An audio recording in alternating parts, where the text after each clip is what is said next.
오늘의 주요 뉴스입니다. 대한민국 무인기의 평양 침투를 주장하며 위협하고 있는 북한을 향해 우리 군이 주체도 알 수 없는 무인기 삐라에 기겁하지 말라고 강하게 비판했습니다. 특히 우리 국민 안전에 위해를 가한다면 그날이 바로 북한 정권의 종말이 될 것이라고 경고했습니다. 최태원 SK그룹 회장과 노소영 아트센터 나비 관장이 이혼 이후 처음으로 한자리에서 만났습니다. 두 사람은 오늘 열린 둘째 딸 민정 씨의 결혼식에서 혼주석에 나란히 앉아 딸의 새 출발을 응원한 것으로 전해졌습니다. 연세대 수시논술 시험에서 시험지가 1시간 전에 미리 배부돼 문제가 온라인에 유출되는 사고가 발생했습니다. 수험생들이 큰 혼란을 겪고 있는 가운데 대학 측은 재시험은 고려하지 않고 있다고 밝혔습니다. 노벨 문학상을 수상한 작가 한강의 작품에 대한 주문이 끊이지 않고 있습니다. 쏟아지는 주문에 인쇄소는 야간에 이어 주말까지 추가로 근무하는 등 출판업계는 오랜만에 활기를 띠고 있습니다. 여러분 안녕하십니까. 우리가 보냈다고 주장하는 무인기를 두고 북한이 김여정 부부장까지 나서 끔찍한 참변이 날 거라며 협박에 나서고 있습니다. 그런데 자세히 보면 의문점들이 발견됩니다. 우리 군이든 탈북단체든 남한에서 넘어간 것이 맞는 건지 아니면 다른 가능성이 있을 수 있는지 궁금합니다. 또 평양 상공이 속수무책으로 뚫렸다는 점도 의아합니다. 평양에는 최고 수준의 다층 방공망이 갖춰져 있다고 알고 있었는데 3번이나 무력화됐기 때문입니다. 김여정 부부장 위협에 국방부는 적반하장 행태라며 강도 높게 비판했습니다. 또 우리 국민 안전에 위해를 가하면 그날이 정권 종말이 될 것이라고 경고했습니다. 첫 소식은 전정인 기자가 보도합니다. 김여정 북한 노동당 부부장은 어젯밤 조선중앙통신을 통해 공개한 담화에서 한국 무인기가 다시 발견되는 순간 끔찍한 참변이 일어날 것이라고 위협했습니다. 이에 대해 국방부는 오늘 입장문을 내고 적반하장의 행태라고 반박했습니다.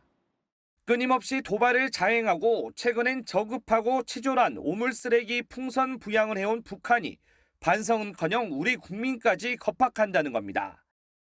그러면서 남남 갈등을 조장하여 국면을 전환해보려는 전형적인 꼼수라며 주체도 알 수 없는 무인기 삐라 하나에 놀라 기겁하지 말라고 꼬집었습니다.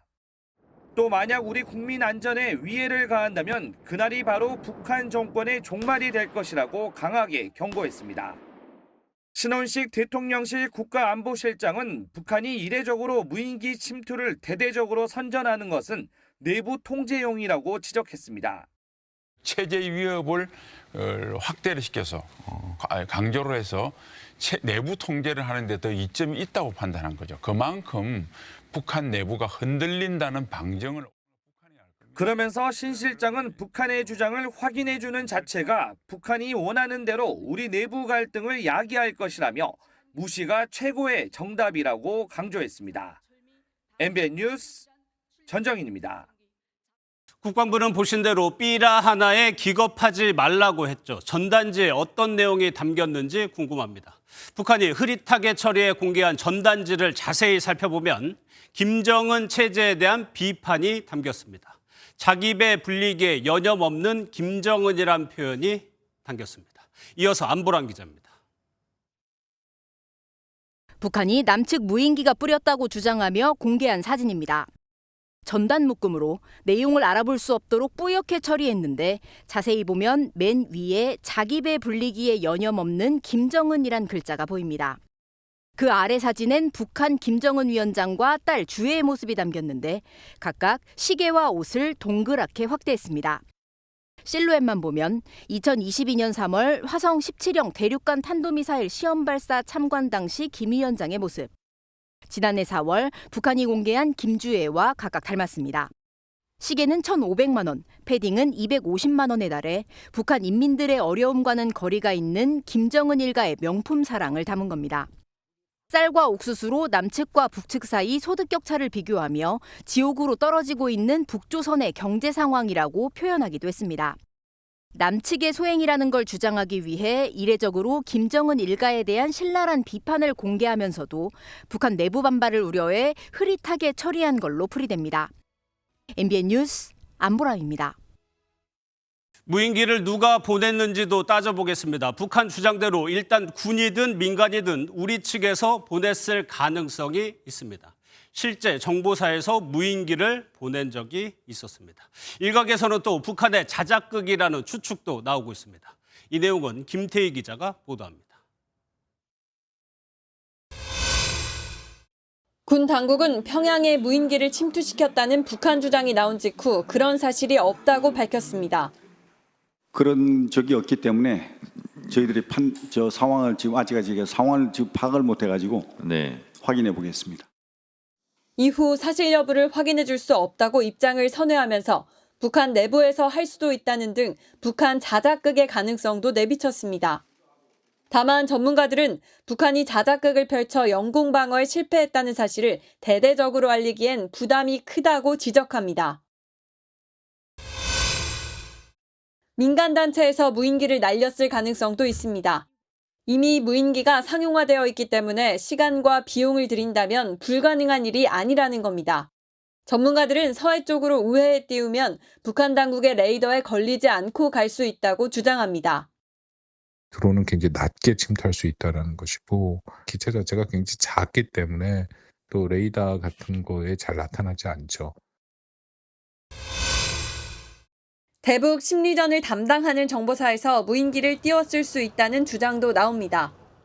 지난 2022년 북한 무인기 침투 당시에도 우리 군은 보복을 위해 무인기를 보냈습니다. 다만 군은 이번 사안에 관해 확인해 줄 수 없다고 답변했습니다. MBN 뉴스 김태희입니다. 북한은 무인기 침투 주장을 하면서 쓰레기 풍선을 또 날렸습니다. 지금까지 북한이 보낸 풍선들을 분석한 결과 일부 풍선의 위치 정보 시스템 GPS가 탑재된 것으로 확인됐습니다.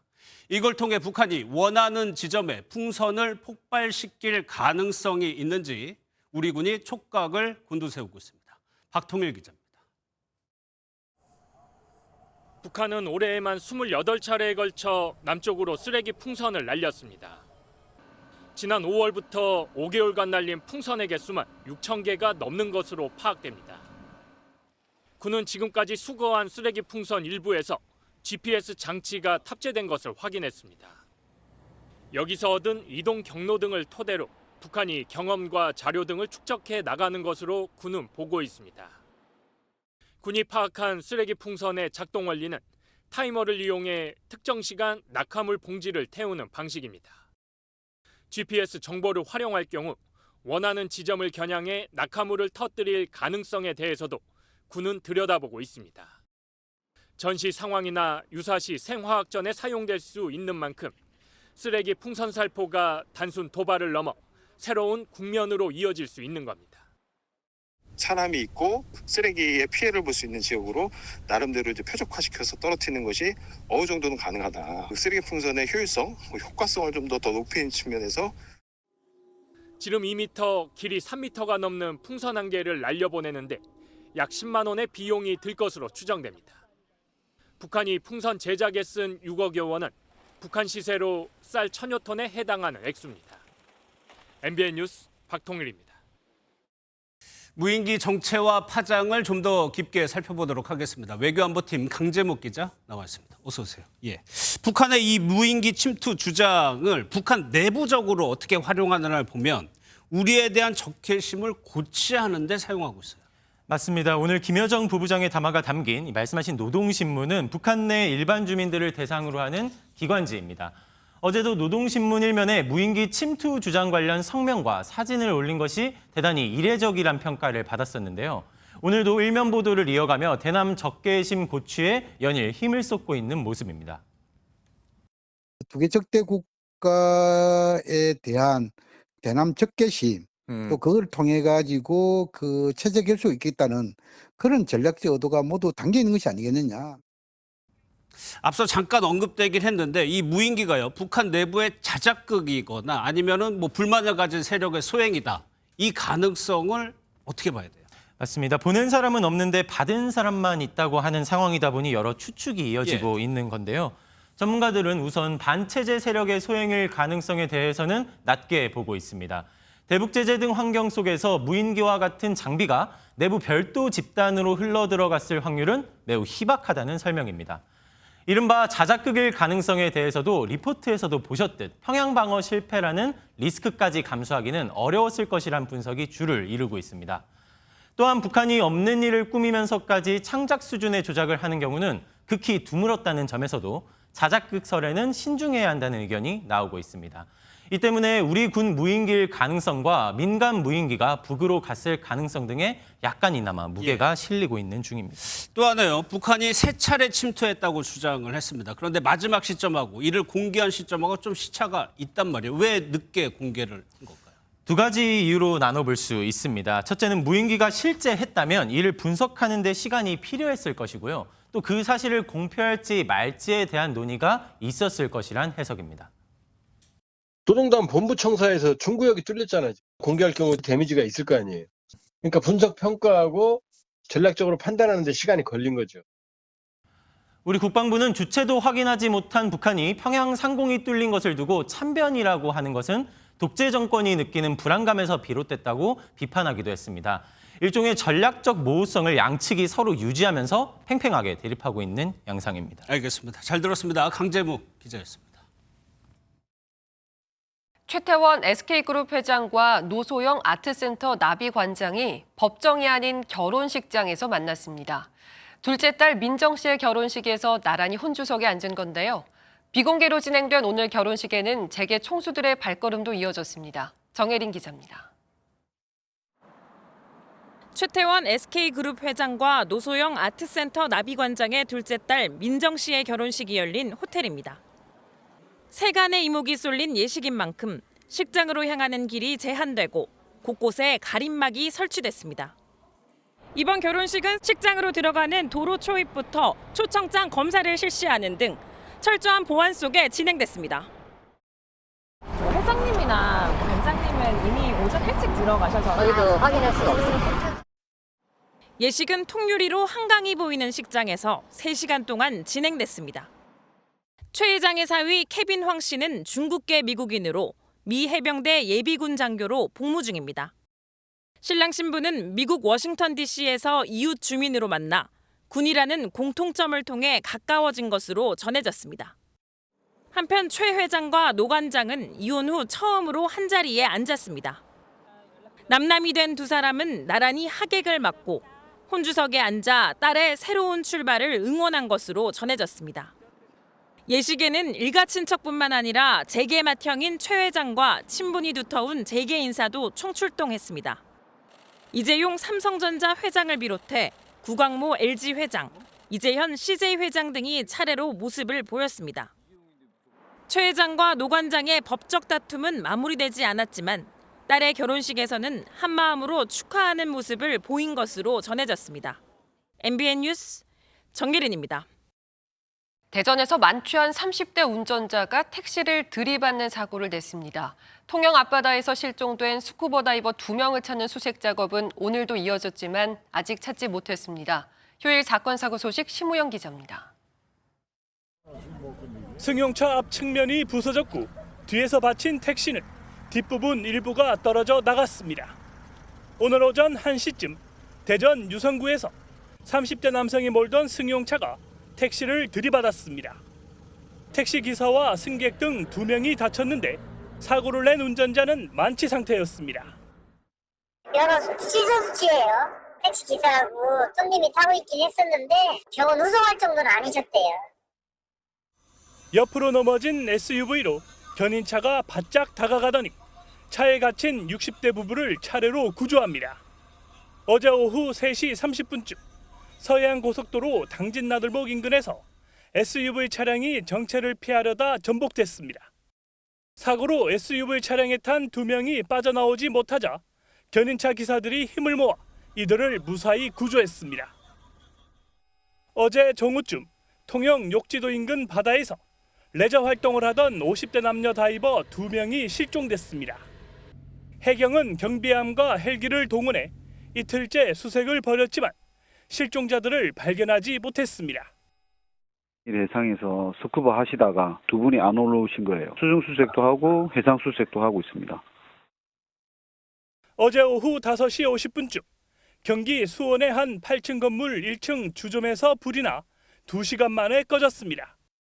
소방당국은 인명피해를 우려해 한때 대응 1단계를 발령했고 상가 이용객 등 80여 명이 대피했습니다. MBN 뉴스 심호영입니다. 어제 치러진 연세대 수시 논술 시험에서 시험 시작 전 문제 일부가 온라인에 유출되는 일이 있었습니다. 감독관이 시간을 착각해 시험지를 빨리 나눠준 것을 한 수험생이 휴대전화로 찍어 인터넷에 올린 건데요. 여기에 문제에 오타가 있어 도중에 시험 시간이 연장되는 일도 있었습니다. 일각에선 재시험을 주장하고 있지만 학교 측은 그건 어렵다는 입장입니다. 신용수 기자입니다. 이번 연세대 수시 논술 시험은 문제 유출의 오타까지 말 그대로 설상가상이었습니다. 논란은 특히 오후 진행된 자연계열 논술에서 집중됐습니다. 자연계열 논술 시험은 낮 2시부터 시작이었는데 일부 고사장에서 시험지를 약 1시간 전에 배부한 겁니다. 심지어 문제 일부가 온라인에 유출됐는데 감독관이 뒤늦게 시험지를 회수했으나 이미 늦은 상황이었습니다. 시험 시작 이후엔 오타 사태가 터졌습니다. 자연계열 논술 문항 일부에서 오타가 발견돼 종료 시각이 20분 늦어진 겁니다. 온라인 커뮤니티에서는 재시험을 치러야 한다는 목소리까지 나오고 있는 상황. 하지만 입시업계는 수능이 얼마 남지 않은 시점에서 재시험을 치르긴 현실적으로 쉽지 않다고 진단했습니다. 논술고사 내는 것도 사실은 시간이 필요한 일이잖아요. 급한 대로 빨리 검증해서 전력을 다해 낸다 치고 그러면 이제 다른 것도 고사일하고 겹치면 안 되니까 수능 이후면 그게 가능한데 지금은 안 될 것 같은데. 학교 측도 재시험은 어렵다는 입장입니다. 연세대 입학처 관계자는 시험지가 실수로 미리 교부됐음을 인정한다며 현재 자세한 사실관계를 파악 중이라고 밝혔습니다. 또 재발 방지 대책을 입학처 홈페이지를 통해 공지하겠다는 계획입니다. MBN 뉴스 신용수입니다. 노벨문학상 수상 이후 한강 작가의 작품이 무려 50만 부 이상 팔렸습니다. 온라인과 오프라인 모두 작품 품귀 현상을 빚고 있죠. 주문이 폭주하면서 인쇄소는 밤낮 없이 작품을 찍어내고 주말까지 작업을 이어가고 있습니다. 심두국 기자가 현장에 다녀왔습니다. 인쇄소의 기계들이 큰 소리를 내며 쉼없이 돌아가고 있습니다. 곳곳마다 인쇄용지가 가득하고 인쇄된 출력물들이 빠르게 쌓여갑니다. 한강 작가의 노벨문학상 수상이라는 유례없는 경사를 가장 반긴 건 늘 불황에 시달리던 인쇄소였습니다. 전에 없이 많이 바쁘게 돌아가고 있습니다. 네, 요새 저희가 좀 종이책 시장이 많이 불황이어서 좀 고전하고 있었는데 이번에 좋은 경사가 생겨서 파주 출판단지에 있는 또 다른 공장에서도 재본 작업이 한창입니다. 책의 표지를 규격에 맞게 자르고 인쇄된 출력물은 흐트러지지 않게 가지런히 정리합니다. 한강 작가의 대표작 소년이 온다의 표지가 저의 키높이만큼 쌓여 있습니다. 쏟아지는 주문에 주말과 야간에도 공장은 쉴 틈이 없습니다. 서점에도 한강 작가의 작품을 구매하려는 시민들의 발걸음이 이어졌습니다. 좋은 작품을 선물해주고 싶은 어머니는 아이의 손을 꼭 잡고 한달음에 서점을 찾았습니다. 우리나라에서 최초로 노벨문학상이 나왔고 자녀들도 이러한 꿈을 또 키워줄 수 있는 것 같아서 너무 좋은 것 같습니다. 지난 10일 저녁 수상 소식 이후 한강 작가의 작품은 오늘 오후까지 주요 서점에서 50만 부 이상 팔렸는데 여전히 각 서점의 베스트셀러 순위에 이름을 올리고 있습니다. 침체됐던 출판업계에 활기를 불어넣은 한강 열풍은 한동안 계속될 것으로 보입니다. MBN 뉴스 심동욱입니다.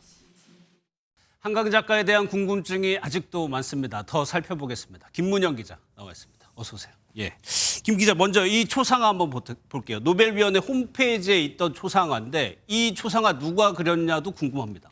네, 노란 황금빛의 감도는 이 얼굴을 그린 주인공은 스웨덴의 화가 니클라스 엘메 헤드입니다. 예. 화가가 인종이나 국적과 무관하게 모두 황금색만 사용해서 인종 차별의 의미는 없고요.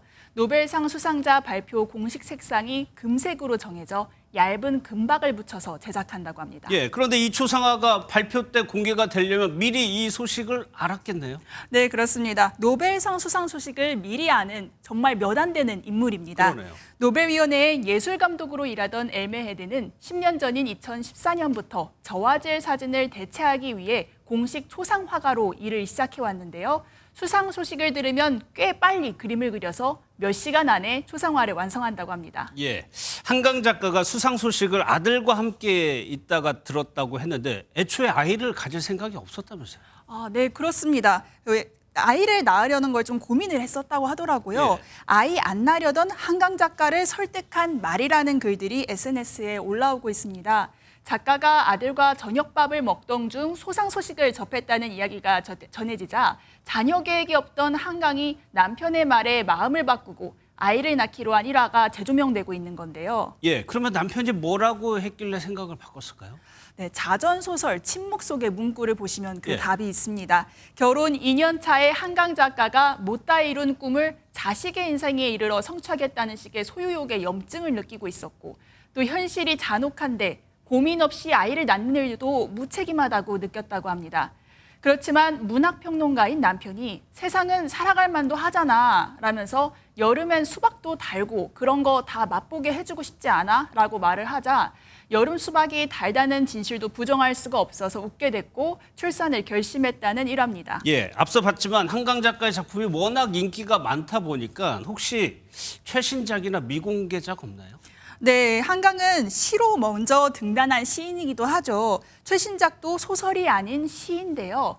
북쪽으로 향한 방에서 살면서 공간에 대해 사유한 북향방 등 신작 2편을 지난달에 발표했습니다. 또 미공개작도 있는데 2114년에 발표될 예정입니다. 그러면 90년 뒤네요. 네, 2114년이라니 낯설긴 한데 노르웨이 미일 도서관이 매년 작가를 선정해 100년 뒤에 종이책으로 출간하는 프로젝트를 기획했는데 한강 작가도 참여했습니다. 지금부터 95년 뒤에 정말로 이 도서관이 아직 남아있을지 저는 불충분한 낙관 속에서 무엇인가를 하려고 애쓰는 것, 그것이 인간의 아름다움이라고 믿고 있어요. 이 소설의 제목은 사랑하는 아들에게인데요. 흰천으로 감싼 이 미공개작은 스웨덴 할리먼도 읽지 못했는데 2114년에 인쇄될 예정입니다. 알겠습니다. 잘 들었습니다. 김문영 기자였습니다. 이런 날씨는 즐길 수 있을 때 즐겨야 합니다. 온화한 가을 날씨가 이어진 이번 주말과 휴일이 그랬는데요. 독서의 계절을 맞아 도심 야외 도서관도 가을 정취 만끽할 수 있는 전국 각지의 축제도 시민들로 북적였습니다. 강서영 기자입니다. 서울 광화문 광장 앞 야외 도서관입니다. 335 의자에 모여 앉은 시민들이 선선한 가을 바람을 맞으며 책장을 넘기느라 여념이 없습니다. 책을 읽고 싶어서 오게 되었는데 날씨도 좋고 재밌는 책도 많으니까 너무 좋았어요.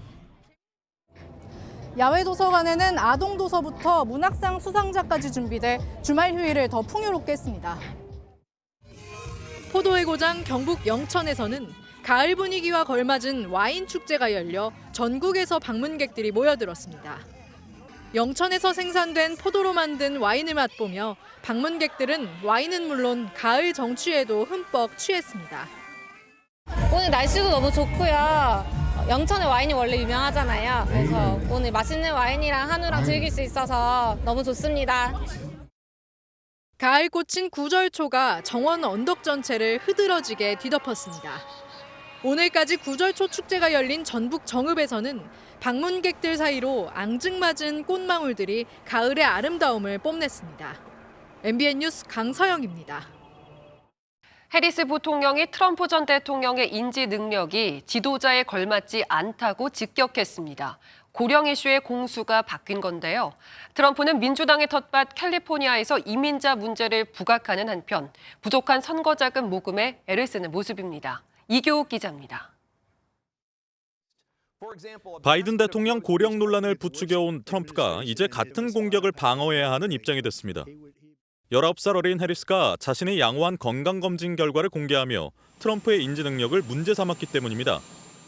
to what we should expect in a president of the United States around having the ability to actually exercise good judgment. We know that he does not have the ability to do the job. 트럼프는 최근 공개석상에서 일론 머스크의 이름을 잘못 말하고 북한을 이란과 혼동하는 등 횡설수설하는 모습을 보여왔습니다. 트럼프 측은 해리스보다 더 바쁜 선거 일정을 소화 중이라며 완벽한 건강 상태를 가지고 있다고 맞받았습니다. 이를 증명하려는 듯 주말에도 유세를 이어간 트럼프는 해리스의 고향이자 민주당세가 강한 캘리포니아로 달려갔습니다. 이민자 문제를 다시금 꺼내며 살인자와 마약상이 캘리포니아로 들어오는 것을 막겠다고 말했습니다. She's imported an army of illegal alien gang members and migrant criminals from the dungeons of the third world. They come from the dungeons of... 외신들은 트럼프가 승리 가능성이 희박한 캘리포니아로 간 건 해리스에 비해 부족한 후원금 확보를 위해서라고 분석했습니다. 뉴욕타임스는 트럼프가 지난달 말 가진 후원자 만찬에서도 세금을 줄여줬으니 돈을 더 내라는 취지로 후원을 압박했다고 보도했습니다. MBN 뉴스 이기옥입니다. 불기둥이 무섭게 치솟아 오르는 이곳은 러시아 자치공화국 체첸의 한 주유소입니다. 주유소 연료 탱크가 폭발하며 대형 사고가 발생했는데요. 2명의 아이들을 포함해 4명이 목숨을 잃었습니다. 신혜진 기자입니다. 연이은 굉음 뒤로 시뻘건 불기둥이 솟구칩니다. 순식간에 화염이 건물을 감싸고 검은 구름이 금세 전체를 집어삼킵니다. 러시아 체첸 공화국의 수도인 그로즈니의 한 주유소에서 일어난 대형 폭발 사고 현장입니다. 엄청난 불길에 시민들은 비명을 지르며 황급히 몸을 피합니다. 연료 탱크는 주거용 건물 바로 앞까지 날아듭니다. 불이 꺼진 주유소는 전쟁터와 다름없습니다. 주유소 건물과 차량은 모두 불타 뼈대만 앙상이 남았습니다. 이번 화재로 어린이 2명을 포함해 모두 4명이 숨지고 5명이 크게 다쳤습니다.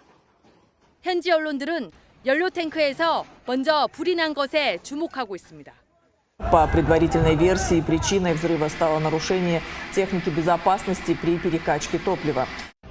체첸 공화국은 폭발 원인을 조사하고 있는 가운데 람잔 카디로프 수장은 폭발에 책임이 있는 사람은 모두 법의 심판을 받을 것이라고 밝혔습니다. MBN 뉴스 신혜진입니다. 명태균 씨가 2021년 서울시장 재보궐선거를 자신이 판을 짜고 주도했다고 재차 주장했습니다. 그러면서 명 씨는 당시 국민의힘 비대위원장을 맡았던 김종인 전 위원장과의 대화 내용을 구체적으로 나열했습니다. 명 씨 주장에 대해 김 전 위원장은 사실과 다르다고 반박했습니다. 선한빛 기자입니다. 명태균 씨가 자신의 SNS에 서울시장 재보궐 때를 떠올리며라는 제목으로 올린 글입니다. 명 씨는 2021년 3월 5일 김종인 당시 국민의힘 비대위원장을 만났다며 김 위원장이 오세훈 후보가 안철수 대표를 꼭 이겨달라고 말했다고 주장했습니다. 김 위원장에게 국민의힘 중진들에게 시달려도 괜찮겠냐라고 물었더니 김 위원장은 괜찮다고 답했다며 당시 상황을 설명했습니다. 이어 여론조사 유무선 전화 비율을 20대 80으로 자신이 제안했다는 등의 내용도 덧붙였습니다. 김 전 위원장은 이 같은 명 씨 주장에 대한 입장을 묻는 MBN 질문에 그런 사실 없다고 전면 반박했습니다. 앞서 명 씨는 한 언론 인터뷰에서도 김종인 전 위원장이 오 시장을 서울시장으로 만들라고 했다고 주장했는데 김 전 위원장은 그런 이야기 한 적 없다고 선을 그은 바 있습니다. 이처럼 명 씨가 자신의 SNS를 통해 발언을 이어가자 홍준표 대구시장은 선거 브로커라며 조석희 수사에서 엄정하게 처리하라고 촉구했습니다. MBN 뉴스 선한빛입니다. 대단지 아파트가 들어서면 보통 전세 가격이 떨어지죠. 그런데 10,000가구 이상 입주가 다가오는데도 전세값이 흔들리지 않고 있습니다. 전세 가격이 더 오르는 건 아닌지 우려됩니다. 김경기 기자가 보도합니다. 서울 강동구의 한 신축 아파트. 입주 한 달여를 앞두고 곳곳에 사전 점검을 축하하는 현수막이 붙었습니다. 단지 안은 인파로 북적입니다. 12,000여 가구, 국내에서 가장 큰 단지다 보니 입주 예정자들은 투어버스를 타고 조경을 둘러봐야 할 정도입니다. 이동 경로상 미처 방문하지 못해 정말 아쉬운 마음에 제가 말로나마 소개드릴 장소. 10,000 가구가 넘는 거대 단지가 다음 달 말부터 입주에 들어가지만 아직 전세 가격이 크게 내려갈 조짐은 보이질 않습니다.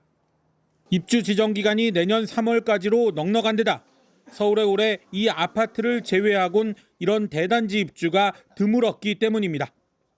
실제 강동구 0.04%를 비롯해 서울 전체적으로도 전세 가격이 한 주 전보다 0.1% 오르면서 73주째 상승세를 이어갔습니다.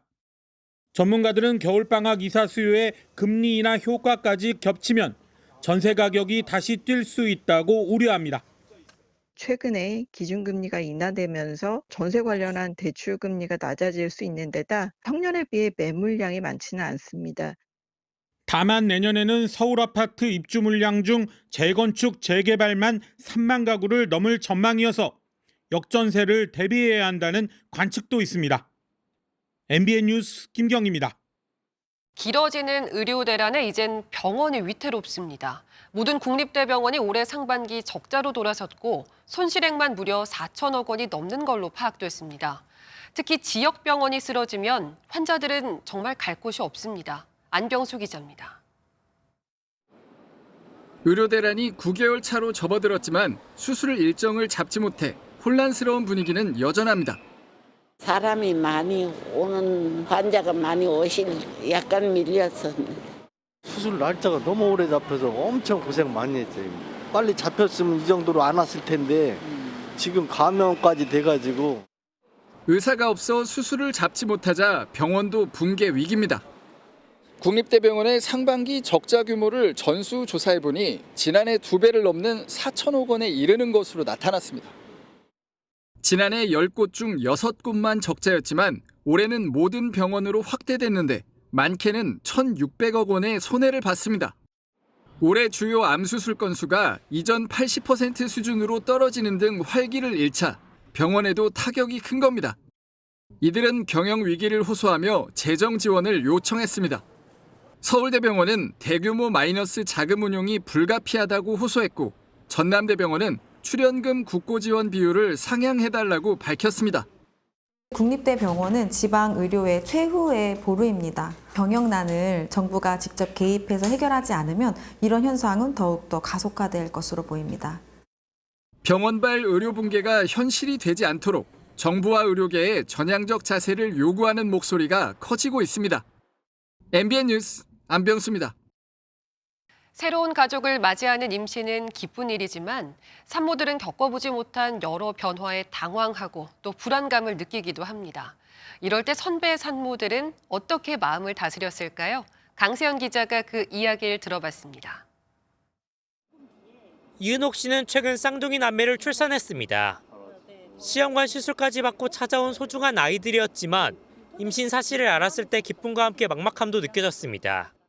한 번도 가지 않았던 곳이 길이기 때문에 설렘도 있지만 사실은 저는 두려움이 더 컸거든요. 내가 과연 잘할 수 있을까? 이때 큰 힘이 된 건 예비 엄마들과 대화였습니다. 그 시기 때는 그렇게 힘들 수 있어요. 이렇게 공감도 많이 해주고 해서 오히려 저는 조금 우울할 뻔했는데 새로운 좀 세계가 열렸다라고 좀 생각하고 있어요.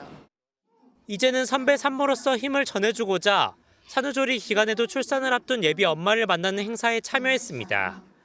임신을 한 그런 동료분들이 같이 있다면 서로 공감대를 형성할 수 있고 스트레스 해소나 감정 조절이나 이런 거에 서로 도움이 될 수 있어서 가족의 일상을 함께하며 자주 대화하는 건 역시 큰 도움이 됩니다.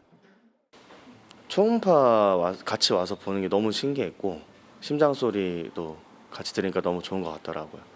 그래서 앞으로도 가능하면 계속 같이 올 예정이에요. 산모도 활동을 줄이기보단 사회생활을 하며 여러 사람과 대화하는 게 건강한 정서 유지에 도움이 됩니다. 무엇보다 중요한 건 긍정적인 마음으로 새로운 가족을 기다리는 것입니다.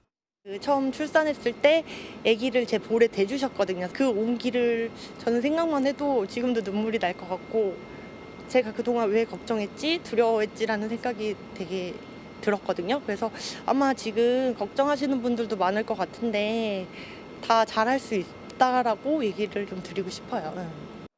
MBN 뉴스 강세현입니다. 올해 이라크와의 월드컵 아시아 예선을 앞둔 축구 대표팀이 경기가 열릴 용인에서 훈련을 시작했습니다. 핵심 공격수들의 부상으로 이승우 선수가 대체 선발돼 5년 만에 대표팀에 합류했는데요. 3연승을 이끌 해결사가 될 수 있을까요? 홍지호 기자입니다. 축구 국가대표팀 선수들이 이라크와의 월드컵 아시아 예선을 앞두고 전술 훈련에 나섰습니다. 요르단 원정 이후 먼 거리를 날아왔지만 밝은 표정으로 운동장을 누볐습니다. 2대0 완승에도 황희찬과 엄지성이 부상으로 이탈하면서 웃을 수만은 없는 상황. 두 선수의 공백을 메우기 위해 대체 선발된 이승우와 문선민도 합류했습니다. 5년 4개월 만에 대표팀에 돌아온 이승우는 당찬 각오를 밝혔습니다. 이 시간만을 기다려왔기 때문에 준비를 잘해서 제가 보여줄 수 있는 그 모든 것을 보여주고 싶네요. 폭발적인 드리블로 왼쪽 날개를 책임졌던 배준호 역시 선의의 경쟁을 다짐했습니다. 경쟁을 해야 되고 만약에 혹시 기회가 온다면 또 최선을 다해서 좋은 모습 보여드리고 싶어요. 아시아 3차 예선 B조 1위를 달리고 있는 홍명보호가 조 2위인 이라크도 꺾는다면 월드컵을 향하는 발걸음은 더욱 가벼워집니다. 연이은 부상 소식에도 새로운 얼굴들의 활약으로 국가대표팀이 연승 행진을 이어갈 수 있을지 관심이 모아집니다. MBN 뉴스 홍지호입니다. 올해로 2회째를 맞은 MBN 나주 마라톤 대회가 오늘 열렸습니다. 지난해 참가자의 2배인 10,000명이 전국에서 모여들어 시원한 영산 강변을 달렸습니다. 대회 이모저모를 정치훈 기자가 취재했습니다. 3, 2, 1, 출발! 출발 신호와 함께 힘찬 발걸음이 시작됩니다. 동호인부터 건강을 챙기러 나온 시민까지 10,000명이 함께 뛰며 장관이 펼쳐집니다. 영산강변을 따라 마련된 마라톤 코스에 참가한 시민들은 화창한 가을 날씨를 만끽했습니다. 아이와 함께 유모차를 끌고 반려견과 함께 뛰기도 합니다. 기념 메달뿐만 아니라 지역 명물인 나주배까지 한아름 선물도 받아갑니다. 다 같이 이렇게 격려하면서 뛰어서 재밌었던 것 같아요. 딸이랑 이렇게 마라톤 대회에 나와가지고 아침에 이렇게 뛰니까 너무 좋습니다. 마라톤 참가자들은 자신의 한계를 극복하는 레이스를 마치고 속속 결승점을 통과했습니다. 올해는 육산영맹 공인을 받은 풀코스가 추가돼 전국에서 좋은 기록을 노린 참가자도 많았습니다. 코스가 되게 풍경도 좋고 오른쪽엔 들판이고 또 왼쪽 코스에는 이제 강이 있어가지고 힘들어도 이제 풍경 보면서 달리니까 회복이 되면서 좋은 기록이 나온 것 같습니다. 2회째를 맞은 MBN 나주 마라톤 대회는 내년에도 시원한 강바람과 함께 질주를 이어갑니다. MBN 나주 마라톤 화이팅! MBN 뉴스 정춘우입니다. 오늘 하늘빛이 다소 흐리긴 해도 나들이하기 무난한 날씨가 이어졌습니다. 내일도 전국이 흐리겠고요. 충청 이남과 제주는 오후부터, 영동 남부는 밤부터 비가 내리겠습니다. 비는 모레까지 이어지겠고 이틀간 경남 남해안에 최고 80mm 이상, 그 밖에 남부지방에도 5에서 60mm의 제법 많은 비가 예상되고요. 특히 내일 밤사이 전남 남해안과 영남 해안에는 시간당 최고 30mm의 강한 비가 쏟아질 수 있어 주의하셔야겠습니다. 내일 비 소식 없는 서울은 낮 기온이 24도로 오늘보다 높겠고요. 목요일까지는 평년 기온을 웃돌며 한낮에는 다소 덥겠습니다. 내일 아침 기온은 대부분 15도를 웃돌며 오늘보다 높겠고요. 중부지방 낮 기온은 서울과 강릉 24도, 대전 22도, 남부지방도 대구의 낮 기온 22도, 광주는 23도로 충청 이남 지역은 오늘보다 1도에서 3도가량 낮겠습니다. 이번 주 금요일에는 전국적으로 비가 내리겠고요. 이후로는 찬 공기가 남하하면서 날이 부쩍 쌀쌀해지겠습니다. 날씨였습니다.